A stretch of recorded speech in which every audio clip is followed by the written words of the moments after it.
darn important to recycle used oil and antifreeze materials, because when you do, it keeps my dam, den, and your water a whole lot safer. Well, thank you for that, Mr. Beaver. Over the last year, many people have used some of their extra time at home to do their own vehicle maintenance. And with spring cleaning around the corner, you might be tempted to dispose of any used oil or oil filters. But did you know they can be recycled and reused? We say good morning to Ethan Richardson, Executive Director of Saskatchewan Association for Resource Recovery Corp. right now. How are you, sir?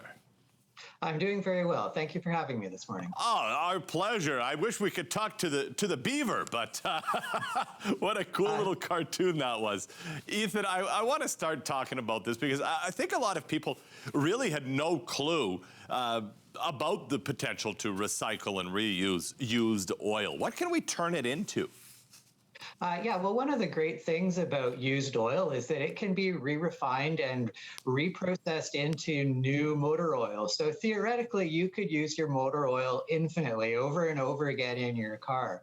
So it's really one of those good news stories about recycling where we are truly participating in the circular economy and not wasting this precious natural resource. That's fascinating for me, who is one of those people that didn't know that. Talk to me about the science behind that. And how does it get upcycled or recycled?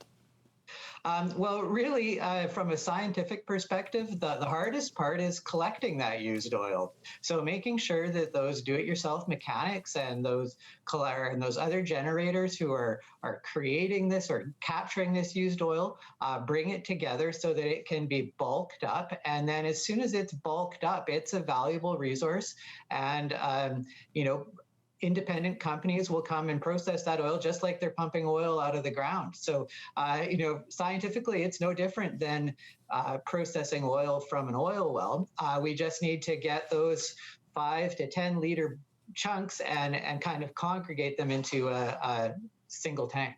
Oh, that's fascinating. Now, we could sit here and I could ask you more and more to satiate my own curiosity, but we won't. Instead, people might be wondering, well, what do I do? Where do I go to make this happen with my used oil? In Saskatoon, there's an eco center at the landfill. It's free to drop off used oil filters, plastic containers, and antifreeze. So you just go there and drop it off.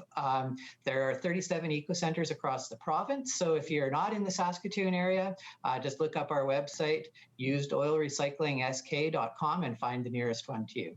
Fascinating. Now, I'm guessing this has a larger impact environmentally or potential impact environmentally than, say, cardboard being recycled, at least as far as what would happen if it didn't go. What kind of impact does it have to take any of this used oil and take it out of the ecosystem?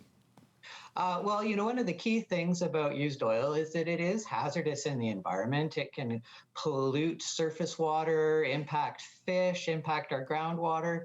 So we really want to make sure that it's disposed of properly. And then secondly, we all know oil is a non-renewable resource. We have a finite amount of oil in the world. And if we can reuse this oil over and over again, instead of getting it lost to either the environment or even burning it, it has a huge environmental benefit. Yeah, no kidding. Absolutely fascinating. Now, if people want to dig into this a little more in terms of the process and the science, such as myself, or they just want a list of all of the drop-off locations, where should they go? Again, go to our website, usedoilrecyclingsk.com. And we've also got a toll-free number that's on the website if you'd prefer to talk to a real person. Oh, fantastic. Well, Ethan, appreciate a couple of minutes. Absolutely insightful and a lot of knowledge there. As always, we hope that you'll stay safe. All right. Thank you very much.